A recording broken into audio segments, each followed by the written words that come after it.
ciidamo aad u far badan ayaa gaaray degmada Buurakawa ee gobolka Bay halkaas oo la sheegayo inay uga sii gudbayaan magaalada Baydhabo oo lagu wada saacadaha soo socda inay dagaal ku qaadaan ciidamada dawladda Soomaaliya ayaa soo dirtay waana ciidamadii xoogga dalka Soomaaliyeed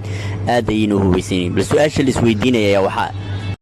sidee ku gaareen halkaas iyadoo la og yahay in deegaamo badan oo kamid ah deegaamada u dhaxeeya shabeellada hoose iyo Baay iyo Boqol intuba ay aad u tuban yihiin ciidamadii shabaab kuwaas oo dawladda dagaal kula jiro waxa la sheegay inay si nabad halkaas ku gaareen ayagoo gawaaridooda ka shaaman iyo waliba baabuurta iyo dabaabaadka dagaalka wata magaalada Buurakawa ayay ka soo gudbayna la leeyahay mar dhowna waxay gaari doonaan deegaanka Daynuuna halkaas oo iga soo gudbayaan Baydhabo waxa lagu wadaa maalmaha soo socda inay doorasho ka dhacdo ayadoo xalay la soo saaray liiskii xildhibaanada halkaas oo lagu wado in maanta ama bari doortaan